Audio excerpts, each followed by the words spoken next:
नमस्कार दोस्तों, मैं सीए मनोज गुप्ता स्वागत करता हूं आप सबका हमारे YouTube channel all about taxes पर। जीएसटी क्यूआरएमपी स्कीम को लेकर एक लेटेस्ट अपडेट यहां पर जीएसटी पोर्टल पर किया गया है। बेसिकली कुछ एडवाइजरी इशू की गई है regarding payment of tax by fixed sum method under QRMP scheme. QRMP scheme के तहत जो फिक्स सम मेथड है उसके रिगार्डिंग जो है एडवाइजरी इशू की गई है, बताया गया है। क्या बताया गया है डिस्कस करने से पहले अगर आपको हमारी वीडियोस पसंद आती है तो जल्दी से लाइक कर दीजिए और शेयर आप कर सकते हैं अपने दोस्तों के साथ। और साथ ही आप हमारे टेलीग्राम चैनल को ज्वाइन कर सकते हैं, यूट्यूब चैनल को सब्सक्राइब कर सकते हैं। ऑल अबाउट टैक्सेस हमारी एंड्रॉइड ऐप को इंस्टॉल कर सकते हैं अगर आप जीएसटी, इनकम टैक्स, टीडीएस सीखना चाहते हैं। ट्विटर पर फॉलो कर सकते हैं। तो चलिए, क्या एडवाइजरी इशू की गई है वो एक बार हम देख लेते हैं। Payment of tax by fix sum method under QRMP scheme. तो हम ऑलरेडी डिस्कस भी कर चुके हैं। बेसिकली क्यूआरएमपी स्कीम के तहत दो तरह के मेथड आपको दिए गए हैं फॉर पेमेंट ऑफ टैक्स। पहला मेथड है फिक्स सम मेथड और दूसरा मेथड है सेल्फ असेसमेंट मेथड। तो पहले हम दूसरे मेथड की बात करते हैं। सेल्फ असेसमेंट मेथड वो मेथड है जिससे अभी तक आप जो है अपनी टैक्स पेमेंट करते आए हैं। दैट मीन्स अपनी आउटपुट टैक्स लायबिलिटी से आप अपना एलिजिबल इनपुट टैक्स क्रेडिट जो है एडजस्ट करते हैं और उसके बाद जो आपकी टैक्स लायबिलिटी होती है वो आप डिस्चार्ज करते हैं। लेकिन जो पहला मेथड है वो मेथड है फिक्स सम मेथड। तो ये बेसिकली गवर्नमेंट ने आपको एक फैसिलिटी दी है कि अगर आप सेल्फ असेसमेंट मेथड में नहीं जाना चाहते हैं तो ऐसे में आप फिक्स सम मेथड के जरिए अपने टैक्सेस की पेमेंट कर सकते हैं। फिक्स सम मेथड के अंदर बेसिकली आपको यह देखना है कि आपकी जो प्रीवियस रिटर्न है क्या वो आपने क्वार्टरली फाइल की है या फिर आपने मंथली फाइल की है। और करंट पीरियड के लिए आपका जो टैक्स है वो आप कुछ इस तरह डिस्चार्ज करेंगे। अगर आपने प्रीवियस रिटर्न क्वार्टरली फाइल की है तो 30% of the tax liability of previous quarter जो आपने इलेक्ट्रॉनिक कैश लेजर के जरिए डिस्चार्ज की है वो आप पे करेंगे for the current tax period. और अगर आपने मंथली रिटर्न फाइल की है प्रीवियस तो ऐसे में 100% ऑफ द टैक्स लायबिलिटी जो आपने इलेक्ट्रॉनिक कैश लेजर के जरिए डिस्चार्ज की है वो आप पे करेंगे। अब इसके अंदर जो सबसे बड़ी परेशानी थी वो सबसे बड़ी परेशानी ये थी कि जनवरी से लेकर मार्च तक का जो फर्स्ट क्वार्टर होगा जिसके अंदर आप पहली बार क्यूआरएमपी स्कीम अप्लाई करेंगे तो जनवरी मंथ के लिए जो आप टैक्स पेमेंट करेंगे तो उसके अंदर आप जो है 35% वाला ऑप्शन ऑप्ट नहीं कर सकते, क्योंकि each and every tax payer के केस में अभी तक हम जीएसटीआर 3 भी मंथली फाइल कर रहे थे। तो इस वजह से जनवरी की जब टैक्स पेमेंट की बात आएगी तो आप जब पीछे की तरफ जाएंगे तो वहां पर आपको 35% का ऑप्शन नहीं मिलेगा, क्योंकि आपकी जीएसटीआर 3 भी अभी तक मंथली फाइल होती आई है। तो इस वजह से आपको जो है 100% ऑफ टैक्स लायबिलिटी जो इलेक्ट्रॉनिक कैश लेजर के जरिए पे की गई in the month of December वो आपको पे करनी होगी for the month of January 2021 अगर आप फिक्स सम मेथड में जाते हैं। तो यही बात इस एडवाइजरी के अंदर बताई गई है। तो चलिए, यहां पर बताया गया with effect from 1st of January 21 following two options are available to the tax payer who are under quarterly returns and monthly payment of tax, that is QRMP scheme for tax payment for first 2 months of a quarter.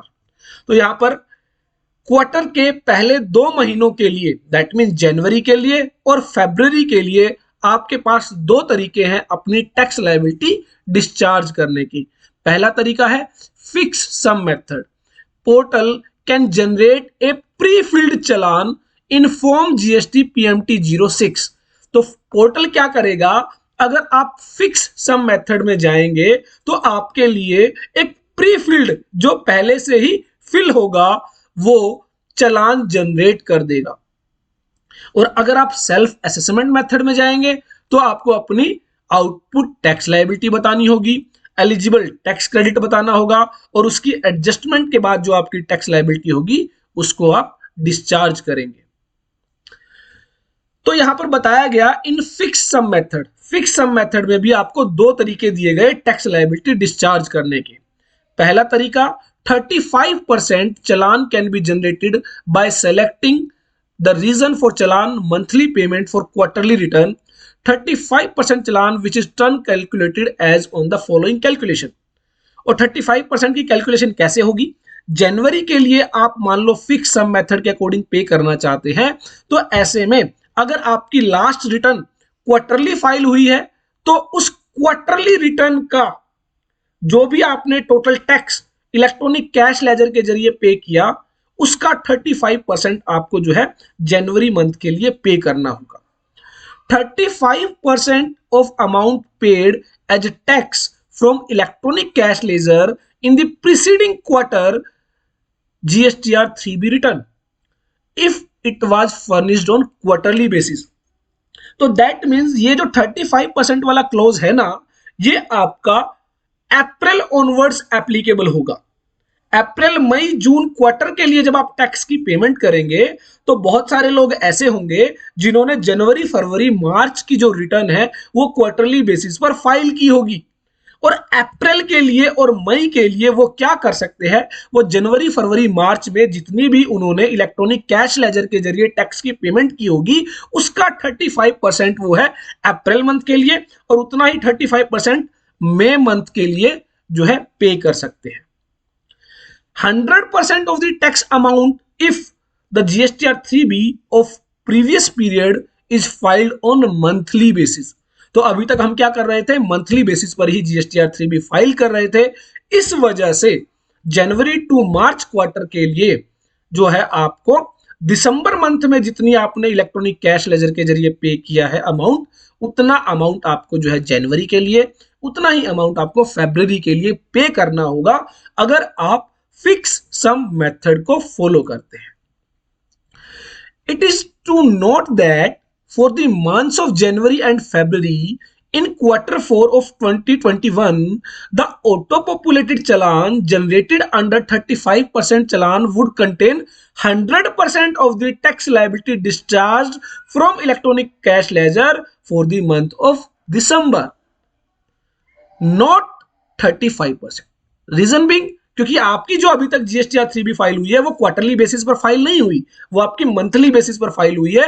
इस वजह से आपको 100% off the tax liability of the previous month that is December 2020 वो आपको जो है जनवरी 21 के लिए पे करनी होगी। रीजन है till December 20 all the tax payers were filing their returns on a monthly basis. तो इसलिए ये एडवाइजरी यहां पर इश्यू की गई है कि कभी ऐसा ना हो लोग जो है दिसंबर का 35% डिपॉजिट कर अपनी टैक्स लायबिलिटी डिस्चार्ज करें। तो फ्रॉम अप्रैल ऑनवर्ड्स, अप्रैल के बाद तो आपकी जो है रिटर्न्स क्वार्टरली बेसिस पर हो ही जाएगी। दैट मींस जनवरी फरवरी मार्च की आप क्वार्टरली बेसिस पर फाइल कर चुके होंगे तो उस समय आप जो है 35% वाला क्लोज ऑप्ट कर सकते हैं। तो from April 21 onwards the pattern as suggested at para 2A para 2B would follow. It is noteworthy that the taxpayers are not required to deposit any amount for the first of 2 months of a quarter if balance in electronic cash ledger or credit ledger is sufficient for the tax due for the first or second month of the quarter। तो that means अगर आपके electronic cash laser और electronic credit ledger में already इतना सुफिशिएंट balance है जो आपकी जनवरी और फरवरी की टैक्स लायबिलिटी को डिस्चार्ज कर सके तो ऐसे में आपको जो है टैक्स लायबिलिटी पे करने की जरूरत ही नहीं है।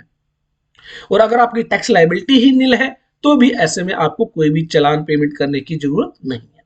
तो ये जो है एडवाइजरी इशू की गई by the GSTN gst.gov.in portal पर। आई होप आपको अच्छे से समझ में आया होगा। देखते रहिए, लाइक करते रहिए, शेयर करते रहिए हमारे YouTube channel all about taxes को।